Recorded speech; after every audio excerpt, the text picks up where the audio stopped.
The only nigga I like that you had when you dropped is Hog. That's it. That's the only nigga I like. Yeah, a couple niggas that's alright. Hog, but Shotty's just a roach. Shotty and Cracks, they belong together, you heard? Cracks don't fuck with Shotty. Yeah, but Cracks won't steal from you, though. You know that? That's the thing. Fuck with Shotty. Cracks will not fuck with Shotty and his roach shit. Cracks is right, but Hog don't do nothing. Hog won't steal. Huh? I said Hog won't steal from nobody. Nah, Hog ain't no fucking thief. Hog would take it before he steal it. I was about to say, except 6ix9ine. Hog would take that shit before he steal it, bro. Well, I thought, but he wasn't even taking it from 6ix9ine. He was just taking it. I mean, he stole it from 6ix9ine. He was taking it. Yeah, he was taking it, but he was sneak thief in the nigga. That's the stupidest thing. 6ix9ine should have just fucked with Hog and left Shotty alone. Shotty can't do nothing for him, bro. 6ix9ine, come on. 6ix9ine said, just listen and play his role. 6ix9ine should have just came with me, and he would have been alright, man. He should have came with me and let me do the call. I should have listened to Harvard, though. I should have let Harvard, but see, that came from my own. That came from me not knowing how to accept weird niggas, you know? Niggas, I don't know how to accept them. If I just would have accepted that little nigga from the door, because he looked so weird and gay, bro. Like, I couldn't do it, bro. I couldn't bring my body that y'all niggas just fucking with me. Nah, mother, that nigga out of here. Like, I'm like, man, nah, I can't fuck with this nigga blood. Couldn't really embrace the nigga properly. He seen I wasn't really fucking with him like that. He like, this nigga don't really fuck with me. Shotty was making him feel like he was his brother or something. Shotty's a cockroach. Same shit Shotty was doing with me, yeah? Yeah, you the man, yeah, 6. Yeah.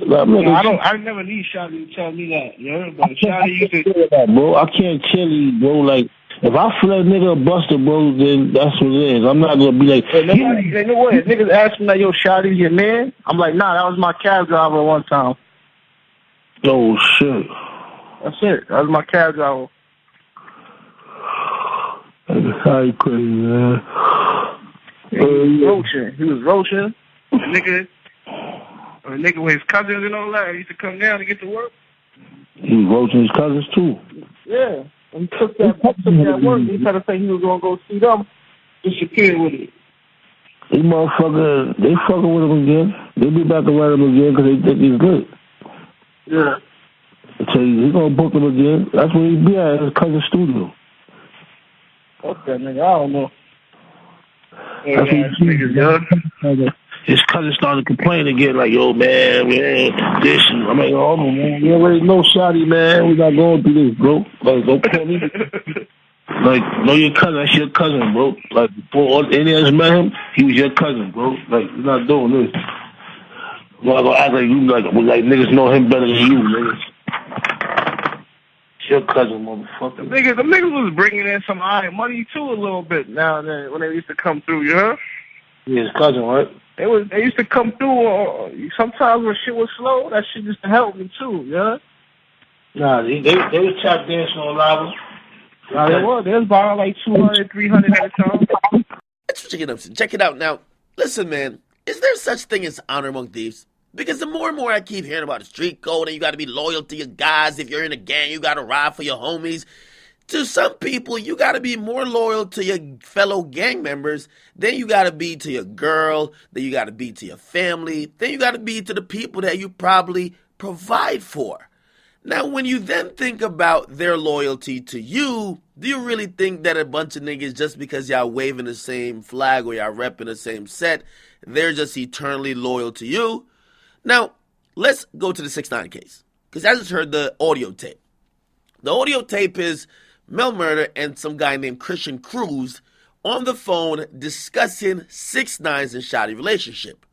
They're basically saying that Shotty's a cockroach for basically making 6ix9ine feel like he's that guy, but they're also saying that he's a shiesty motherfucker.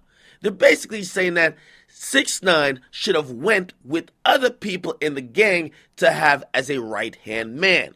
Keep in mind, the whole beef that kind of erupted, that kind of fractured 9 Trey, was because 6ix9ine picked Shotty over Harv and over other individuals. Now, this is why I'm saying people are clearly extorting him. And it was extortion. Whether, of course, he wanted the benefits of like claiming a set or not, you basically hear Mel say, yeah, Harv, he don't steal, he just take it. Okay, basically saying he's not taking your money without your knowledge underneath the table on some stealing stuff. He's just taking it, okay? And again, when you think about where someone is just taking your earnings or taking money from you seemingly by force or by other means, seems like what we call extortion. Okay, but you could tell there was probably a mist of jealousy floating in the air because what 6ix9ine was doing in terms of him being very close to Shotty made other people uncomfortable, or they were a little bit jealous. Why does he get right next to the money guy? Why it's not us? Why? Listen, I would have been me if I would have embraced somebody as weird as him and who acted like him. Again, for whatever reason that made Shotty embrace 6ix9ine, clearly it helped put him in the position that got him the whatever benefits that he felt he got, okay? Now, I'm talking about cars. I'm talking about, of course, now trying to launch a brand, Treyway Entertainment. All those were the benefits of being the right-hand man of 6ix9ine. But for everybody else, they weren't just sitting there all happy. They were all saying, damn, shit, I should have been closer. Man, they brought this nigga around. I could have been the one who was doing all of that. Again, it's interesting not how they're talking about 6ix9ine, because it's clear that nobody respected 6ix9ine from the jump. But the way how they're talking to Shotty, keep in mind, Mel Murder was just on a goddamn wiretap with Shotty before, kind of discussing plans on how to deal with 6ix9ine. So that's in the future. But before they get to that point, they're discussing 6ix9ine and they're discussing Shotty, and they're not really speaking too highly of Shotty. Imagine the people that you might have to go do decades for in prison. They think you a cockroach, a slimy ass nigga, basically, okay? Again, if this is how you're being discussed, if this is how these conversations are going, are you willing to put your life and your freedom and, to be honest, the possibility of decades on the line because of these guys when these conversations don't seem to be on the up and up? Okay, again, is there a code, an honor among thieves? Because people keep telling me there's a street code. And again, I'm not in the street, so I'm just asking questions.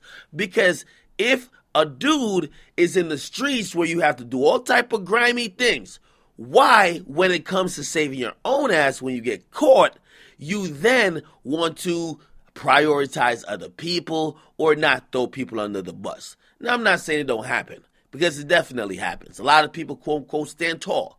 But from a lot of times what I've been seeing, people are all about that all for one and one for all type of energy until they're in that situation. Also, you know, the loyalty that comes with it, when you see how they're constantly all snaking each other and they're constantly going back and forth. Maybe it's just something where, like, even if y'all have problems, I just deal with it in the street. But you wonder what true loyalty could be in those situations.